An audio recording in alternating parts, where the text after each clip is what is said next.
Olá, estamos iniciando a nossa aula número 80 do nosso ciclo de estudos de filosofia espírita em tempos de coronavírus. Estamos no capítulo 15, Fora da caridade não há salvação. A aula de hoje e a vindoura, porque essa aula é tão grande que eu acredito que tem que ser desmembrada em duas aulas, é o texto a nós legados por São Paulo, Paulo Apóstolo, em Paris, em 1860, que tem um título Fora da caridade não há salvação. E como eu disse, a aula é uma homenagem ao nosso Paulo Apóstolo. Eu não chamo de São Paulo porque eu não sigo a religião católica, então ele é o apóstolo. Mas aqui até o próprio Allan Kardec também disse Paulo Apóstolo, né?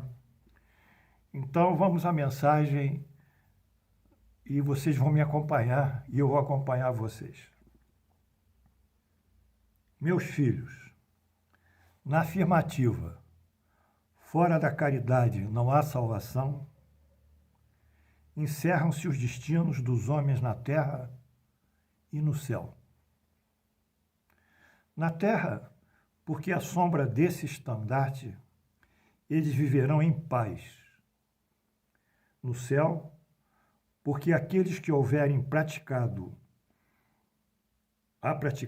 encontrarão graça diante do Senhor.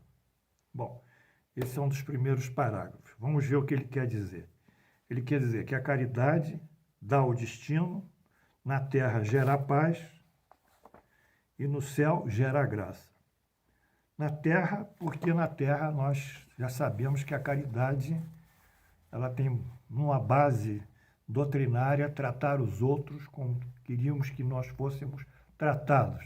E aquilo que falamos, a igualdade nossa em relação aos outros, portanto, a caridade é um ato de justiça e ser caridoso é, antes de tudo, ser justo. Então, tratando os outros como nós queremos ser tratados, obviamente teremos conciliação, paz e entendimento. E no céu, porque haverá graça diante do Senhor. Ora, vamos ver o que significa a palavra graça na teologia católica, porque esse termo é um termo católico. É o dom ou virtude, a graça, concedida por Deus como meio de salvação ou de santificação. Ou então é um favor ou um perdão da culpa, ou a remissão do culpado. Bem, no Espiritismo nós temos graça, porque nós trabalhamos de acordo com a lei da causa e efeito. E a lei da causa e efeito é que nos impulsiona ao progresso e evolução. E através dela um status de felicidade.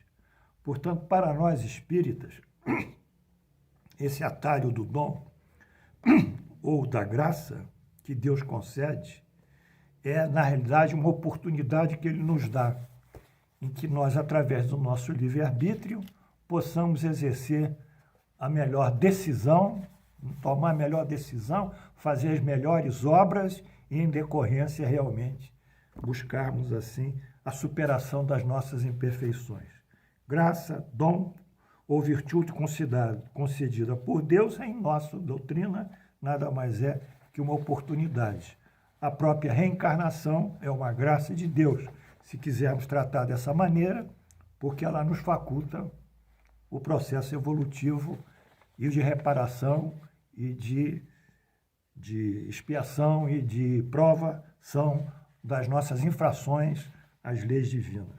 Portanto, esse aí é o primeiro parágrafo que o nosso Paulo Apóstolo falou.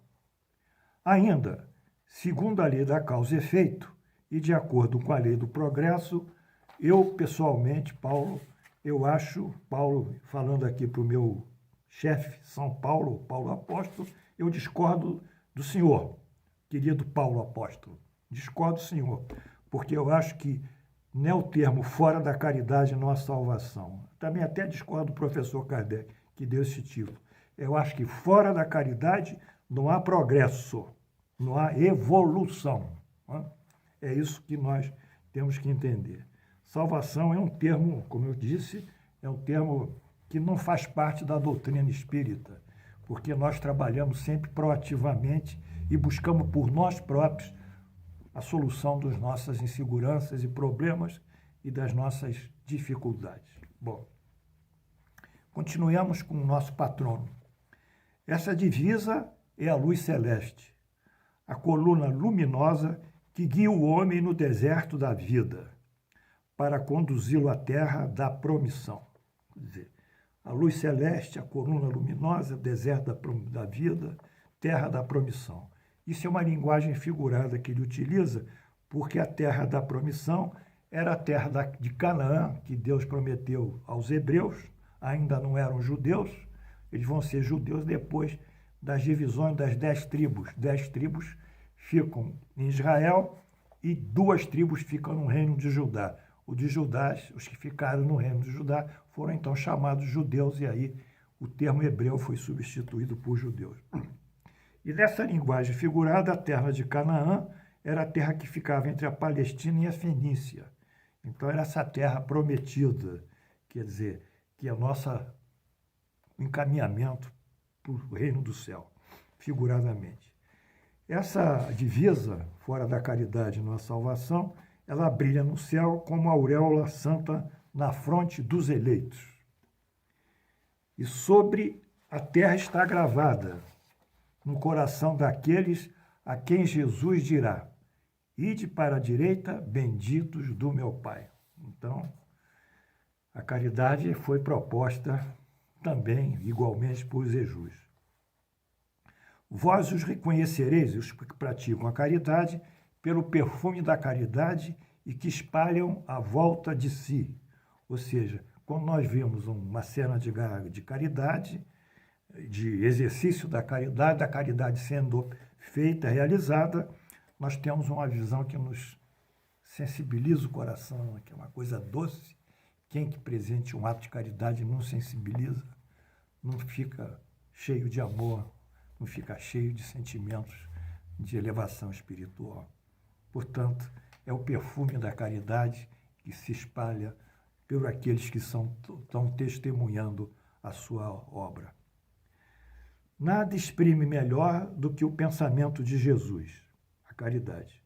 Nada resume tão bem os deveres do homem, como essa máxima de ordem divina. Então, aqui o nosso patrono São Paulo diz que são os deveres do homem, né? A caridade. E realmente caridade é um sentimento, é uma exigência da própria justiça de Deus. É um dever. O Espiritismo não poderia melhor provar sua origem do que apresentando-a como regra, porque ela é o reflexo do mais puro cristianismo. Com tal guia, o homem não se perderá jamais. Bem, aí o nosso Paulo, patrono, ele entra e fixa a caridade, o cristianismo, fixa a caridade ao cristianismo. Ele faz uma adesão da caridade ao cristianismo. Bom, vamos comentar, de acordo com a doutrina espírita. Na realidade, a caridade é a consagração do princípio de igualdade do homem diante de Deus, a caridade, e da liberdade de consciência de todos, para que os que têm a sua crença, a sua fé e a sua religião. Ou seja, como a caridade ela está acima da ortodoxia da fé, está acima das diferenças da religião. A caridade atende todos os indivíduos, independente da religião que eles sigam, da crença que eles tenham. E, ao mesmo tempo, ela se permite aceitar cada um como é, desde que não proceda no mal. Ela pode ser por todos praticada. Então, o reflexo mais puro do cristianismo, não só do cristianismo, porque o Espiritismo admite que qualquer um pode ser salvo, desde que observe a lei de Deus. Então, eu tiraria aqui o cristianismo e botaria o reflexo puro das leis de Deus. As leis de Deus é que consagram todas as nossas ações, inclusive as próprias ações de Jesus. Então, vamos tirar um pouquinho, com a liberdade do nosso patrono, Paulo, vamos tirar um pouquinho aqui a fixação só da caridade no cristianismo. Dedicai-vos, portanto, meus amigos, agora ele fala do Espiritismo, a compreender o profundo sentido e as consequências, procurando por vós mesmos as aplicações. Quer dizer, ele sugere nós estudarmos o Espiritismo e aplicarmos os seus conhecimentos. Continua nosso São Paulo, Paulo Apóstolo. Submetei todas as vossas ações ao controle da caridade. E a vossa consciência não somente vos impedirá de fazer o mal, mas vos fará praticar o bem. Porque não é suficiente uma virtude negativa, não fazer o mal. É preciso uma virtude ativa, fazer o bem. Eu diria mais ainda, é preciso ainda uma outra virtude que não está aqui, que é combater o mal. Para fazer o bem, necessita-se sempre da ação da vontade. Para deixar de fazer o mal, basta muitas vezes o não fazer. Nada, a indiferença. Então o sujeito está lá no mosteiro, em algum lugar, um sacerdote, não faz o bem, não, fica ali, não faz o mal, e o mal vai prosperando lá. Enfim, temos que realmente fazer o bem, não fazer o mal e combater o mal. São essas virtudes. Continua o nosso patrono. Meus amigos, agradecer a Deus que permitiu que pudesses desfrutar da luz do Espiritismo. Não que somente os que a possuem possam ser salvos. Claro, não é o Espiritismo só que vai salvar alguém. Todos são salvos, nesse sentido. Quer dizer, todos são reabilitados, todos prosperam, desde que pratiquem a caridade. Todos que observam e praticam a caridade e as leis de Deus. As leis de Deus. Mas ajudando-vos a compreender melhor os ensinamentos do Cristo, ela faz de vós melhores cristãos. Eu diria, não melhores cristãos, com abono do meu patrono, eu diria melhores filhos de Deus. Vamos botar um caráter ecumênico, que o Espiritismo ele não se atém a qualquer tipo de sectarismo religioso. Melhores filhos de Deus. Portanto, o cristianismo não é uma religião, na nossa visão. O cristianismo, nesse caso, aliás, Paulo fala do cristianismo como religião. E nós falamos do cristianismo como um adendo à religião natural. Quer dizer, o Espiritismo propõe a religião natural, sem sectarismo. Então, vamos ver aqui como isso é confirmado em João 4, 23 a 24.